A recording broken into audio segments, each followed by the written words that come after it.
ప్రధానమంత్రి నరేంద్ర మోదీ తొలిసారి నాగర్ కర్నూల్ జిల్లాలో పర్యటించనున్నారు. లోక్సభ ఎన్నికల ప్రచారంలో భాగంగా నాగర్ కర్నూల్లో నిర్వహించే బహిరంగ సభకు ఆయన హాజరవుతారు. ప్రధాని బహిరంగ సభకు బీజేపీ శ్రేణులు భారీగా జన సమీకరణ చేస్తున్నారు. మోడీ సభ ఏర్పాట్లను బీజేపీ జాతీయ ఉపాధ్యక్షురాలు డీకే అరుణ, ఎంపీ రాములు తదితరులు పరిశీలించారు. ఉదయం 10:30 ప్రత్యేక హెలికాప్టర్లో ప్రధాని నాగర్ కర్నూల్ కు చేరుకుంటారు. అక్కడ జరిగే బహిరంగ సభలో పాల్గొంటారు. ఆ తర్వాత 11:45 తిరిగి హైదరాబాద్ వస్తారు. అక్కడి నుంచి ప్రత్యేక విమానంలో ఢిల్లీకి బయలుదేరి వెళ్తారు. మోడీ బహిరంగ సభా ప్రాంగణాన్ని కేంద్ర బలగాలు ఇప్పటికే తమ అధీనంలోకి తీసుకున్నాయి.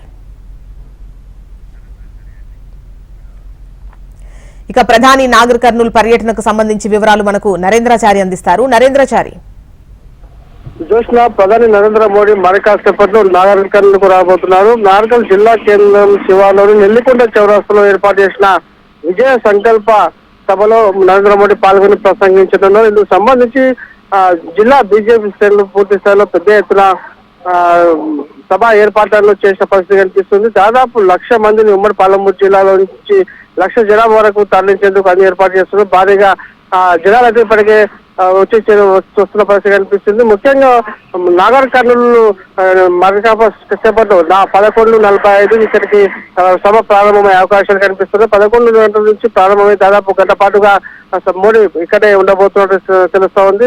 మొత్తానికి దాదాపు 1,00,000 జనాభా వరకు ఉమ్మడి పాలమూరు జిల్లా నుంచి జన సమీకరణ చేస్తున్న నేపథ్యంలో ముఖ్యంగా పార్లమెంటు ఎన్నికల ప్రచారంలో భాగంగా జరుగుతున్న ఈ సభ కూడా ప్రాధాన్యత సంతరించుకుంది. ఇక్కడ నుంచి మోడీ ఎలాంటి ప్రసంగం ఉండబోతుంది, ప్రధానంగా టార్గెట్ కాంగ్రెస్ పార్టీ అలాగే టీఆర్ఎస్ పార్టీ పైన ఎలాంటి విమర్శలు చేస్తారన్న ఆసక్తి మాత్రం సర్వత్రా వ్యక్తమవుతున్న పరిస్థితి కనిపిస్తుంది. అయితే ఉమ్మడి పాలమూరు జిల్లాలోని ఇప్పటికే 2 పార్లమెంటు స్థానాల్లో బీజేపీ అభ్యర్థులు కూడా ప్రకటించడం జరిగింది. నాగర్ కర్నూలుకు భరత్ ప్రసాద్ అలాగే మహబూబ్ నగర్ డీకే అరుణ కూడా ఇప్పటికే ప్రకటించిన నేపథ్యంలో మొదట ఎన్నికల ప్రచారంలో భాగంగా జరుగుతున్నటువంటి ఈ సభ ఎలా ఉండబోతుంది, ప్రసంగం ఎలా ఉండబోతుంది, ఈ ఎన్నికలు ఇప్పటికీ మరి షెడ్యూల్ రాకపోయినప్పటికీ జరుగుతున్నటువంటి సభలో ఎలాంటి హామీలు ఇవ్వబోతున్నారు అనేది కూడా ఒక ఆసక్తికరంగా మారుతుంది. మొత్తానికి మోడీ సభ తెలంగాణలో ఒక ఉత్సాహాన్ని నింపుతుందని చెప్పేసి రాజకీయ విశ్లేషకులు భావిస్తున్న పరిస్థితి అనిపిస్తుంది. విజయ సంకల్ప సభ మరి కాసేపట్లో ప్రారంభమవుతున్న నేపథ్యంలో కూడా